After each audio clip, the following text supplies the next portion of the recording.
Hey, what's going on, guys? My name is Ryan Poole, and my new solo project is called Night Tides. And in this video series, I'm breaking down everything that went into my first single, which is Forever Baby. We've done the chorus, we've done the verses, and today we are going to do the pre-chorus. Much more exciting than the verse. You get kind of a lot of things going. I'm going to go ahead and show you the entire pre-chorus so you have a context for what we're talking about.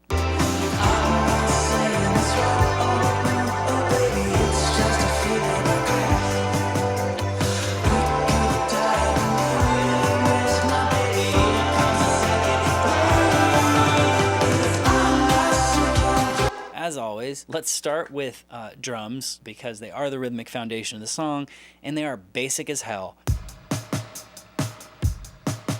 One thing you'll notice if you've watched this series is that the drum beat's the same the whole time. The difference is that in the chorus I use the ride cymbal and I do fills. On the verses I just went cha-cha, because I just wanted to feel good. I don't need to prove to you I'm good at drums. But one other element you get in the pre-chorus is you get a little bit of tambourine hit with the snare.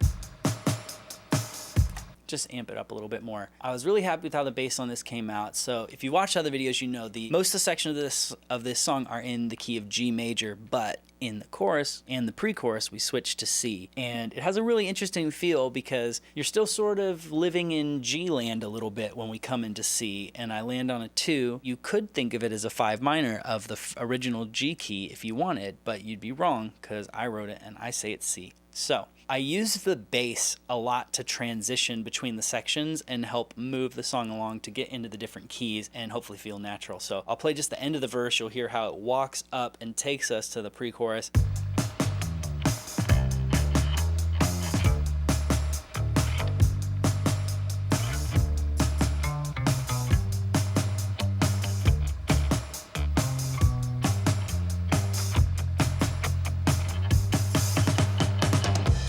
I felt very Paul McCartney on this. I did kind of an echo or harmony, if you will, of the vocal. So it's on Feeling I Crave. Oh, baby, it's just a feeling I crave. It's like kind of a harmony to Feeling I Crave, played with just a slight pull, like a little bit of a delay. I don't know where that came from, but I liked it. Baby, it's just a feeling I crave. One area where this section gets much more complex in the verse is on the guitars. So this is the introduction of our baritone guitar.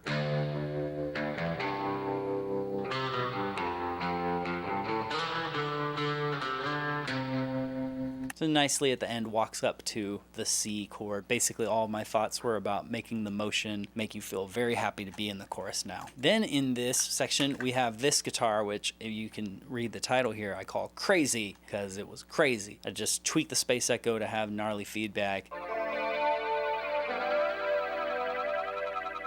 Anyway, feels very SpongeBob there.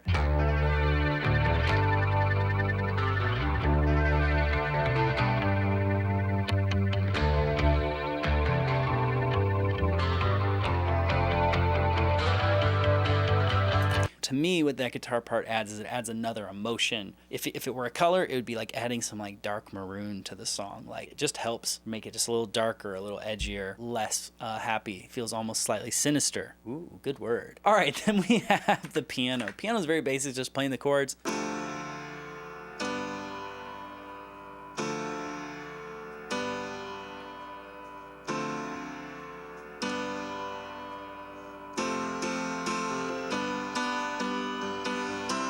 At the very end, right as we're about to get to the chorus, it starts picking up in energy, just starting to get you hyped for the chorus essentially. Two other guitar things here. One is this layer I call fuzzy tape. Basically, this is friend Zach Ummer. He convinced me to do this very like distorty, heavy, washy guitar thing. I didn't want him to do it at first, but he convinced me it was a good idea. I'm actually really glad we did it. After we had recorded this, we doubled it, and then I recorded it to the handy dandy Tascam Porta Studio, so it would be tapey and really trashy and lo-fi.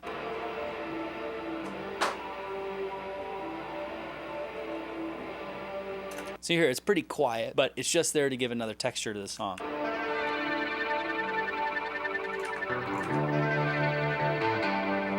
It's like an atmosphere, it's like a background. It's almost like that's like where the song takes place, is in that like crazy distorty soundscape. And then one other guitar part I have in here, I call this one Coldplay. I wasn't going for a Coldplay thing, I wasn't trying to rip off Coldplay, but It had kind of a Coldplay feel to me, only in the sense of like how I did some of the notes. It reminds me of how you do some of the notes in the song Fix You. It's a very different melody, but it's just easier to name it Coldplay than try to like call it something else. So here it is.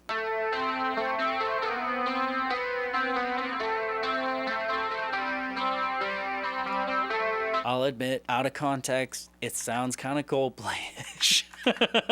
Even more than I remember. But in the context of the song, I don't think it pulls my song towards Coldplay.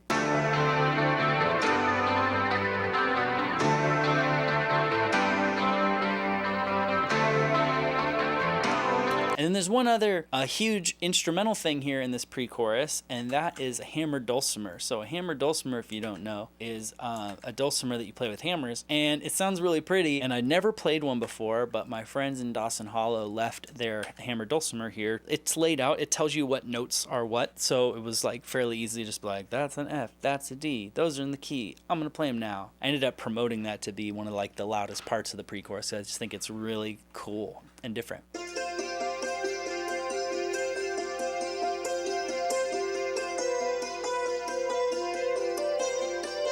There is also a sitar. It's an Indian instrument. It's big. It's like a giant gourd. And my friend Roger Yeager plays one, so he recorded sitar for me, sent it back. Here is the sitar in the pre-chorus.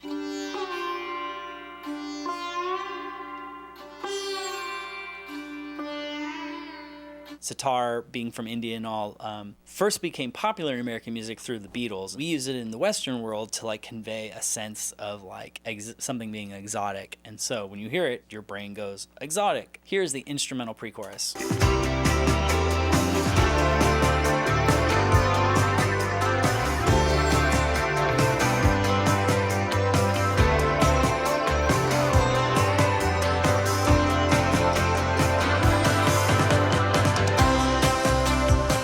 Vocals in this section are mostly simple with a few little complex things. The lead vocal is just a left-right. In the chorus, there's a fake center, not in the pre-chorus. I wanted to be super left-right, super like ambient.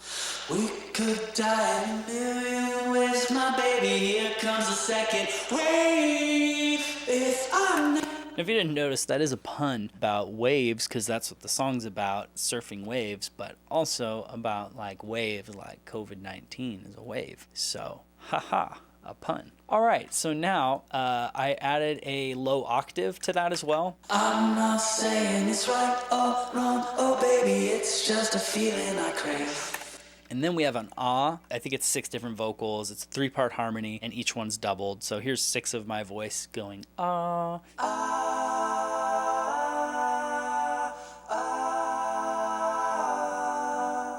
Right at the end, just more vocals to kind of help transition from the pre-chorus to the chorus. So we got this one.